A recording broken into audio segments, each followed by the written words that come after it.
Hello and welcome back to Confessions of an SEO. This is Carolyn Holzman and I'm your host. This is part 2 of the episodes about SEO packages, the things that business owners seem to want a lot and SEOs struggle with. In the last episode, I was talking to business owners about SEO packages from their point of view and what's better to use as a comparison. And spoiler alert, it's not packages. So I'm going to be really honest. I struggled with this podcast topic on the SEO side because, number one, my answer to this dilemma has been to remove myself from the game. Now I'm working on specific projects where either they're direct assets of mine or I'm doing them in a way where I partake in the revenue. So there's a part of me that kind of feels like I shouldn't say anything to you guys who are running agencies, but, well, this is my podcast, and I guess I do think that we all benefit from discussing it outside of the bar at the SEO conferences. For the backstory, if any of you haven't listened to part 1, this idea originated from a Facebook group where they were talking about a heated debate on LinkedIn. Someone had posted on LinkedIn the statement that, quote, anybody that offers an SEO package doesn't know how to do SEO. Let's just agree that there's selling SEO and then there's implementing an SEO process. So maybe you're thinking, I have to sell a package because I know the business owner wants to know what they're buying. And personally, I don't know that it helps our industry to tie our value to the number of things that a business owner can check off on a list. I remember back in the beginning for me, I started out not having any processes. So I was just like, okay, here's the site and what are we going to do? And without any kind of team or anything, I just completely went hog wild on everything. And let's just say everything worked great. So at the end of the first month, the client was like, whoa, this is terrific. And then I was like personally inside, like, well, now what?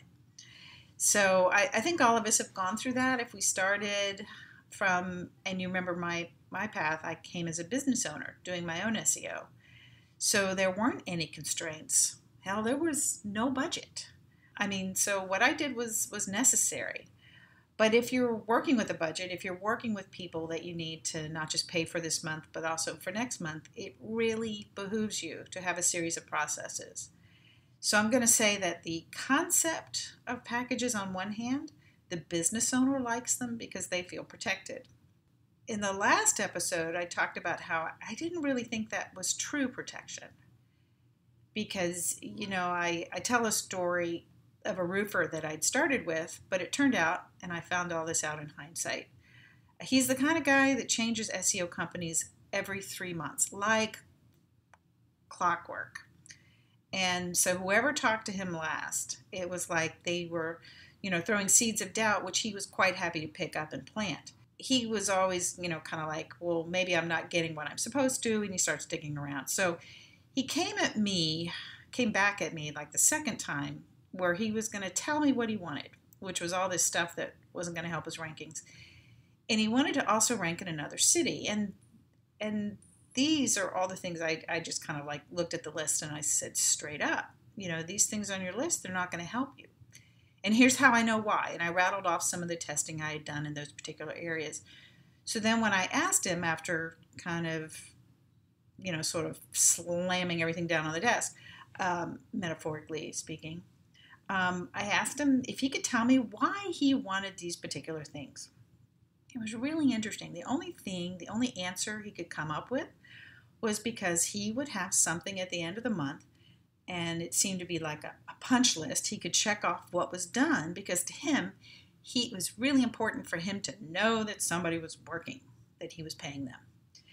And he only knew, I think, how to hire people to put a roof together. And if they didn't work, that roof wasn't done. So, of course, he wasn't going to pay them. Now, you and I all know that a roof is a tangible thing.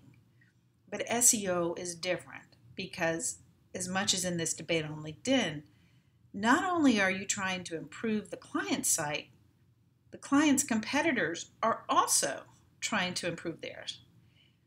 And then Google is trying to throw all of us off the board with updates because at the end of the day, they really want everyone to buy ads.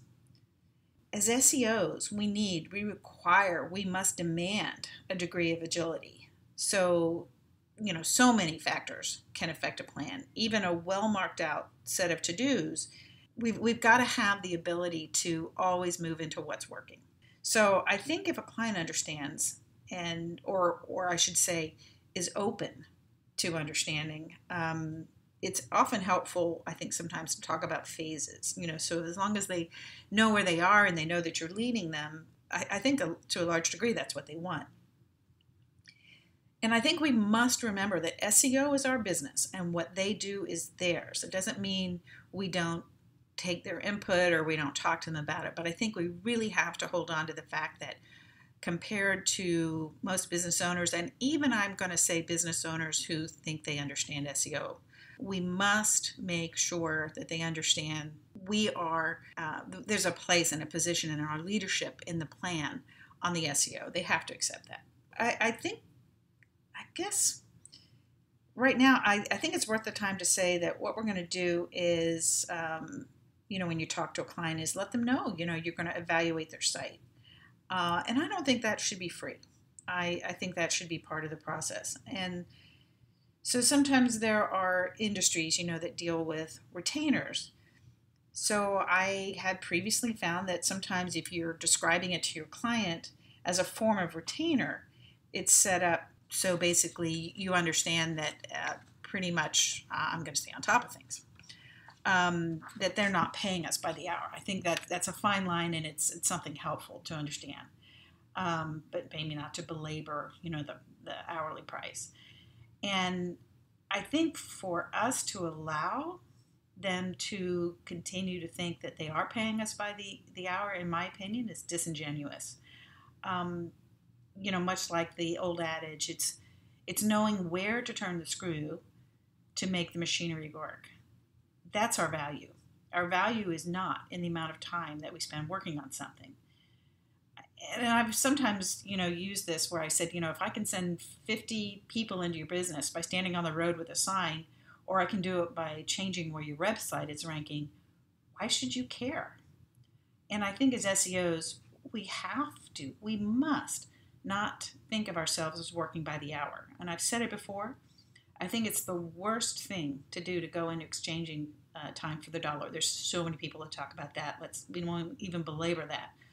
I think we need to understand that we're exchanging knowledge for that dollar. There's an agency I know of, and it's interesting. They gamified their processes so that every month the client has like an X number of credits. Now, it's flexible. They know their hours. So if a client wants to do something over here, well, they can do that, and they can see very clearly how many credits that requires. So it's kind of like you really have to know your numbers in order to make that work. And at the same time, I think for us as SEOs, we do understand that the business owner wants something they can wrap their head around, but we also want something that works. And we want something, like I said, that's agile. We don't want to have our feet nailed to the floor and doing things that were maybe valuable in the past that used to move the needle, but now they don't mean jack. I really think that we as an industry, this is a discussion that we need to keep going, and we need to educate our clients better. And I don't mean that we suck at it. I just think that it's a big part of success for any agency. We're busy trying to make an impact. So when our clients call up and say, yeah, it's okay, but what have you done for me lately?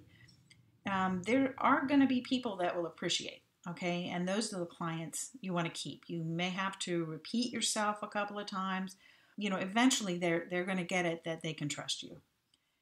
And then there's going to be other clients who are probably more like that roofer, and they're never going to accept the fact that they don't know anything.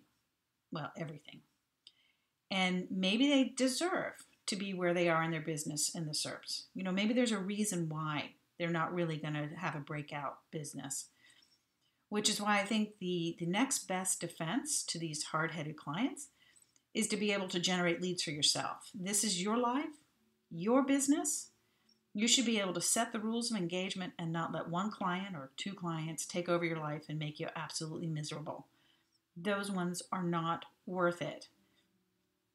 So those are my thoughts. I'd love to hear from you guys. And remember, you can send me any questions, comments, feedback to confessions@americanwaymedia.com.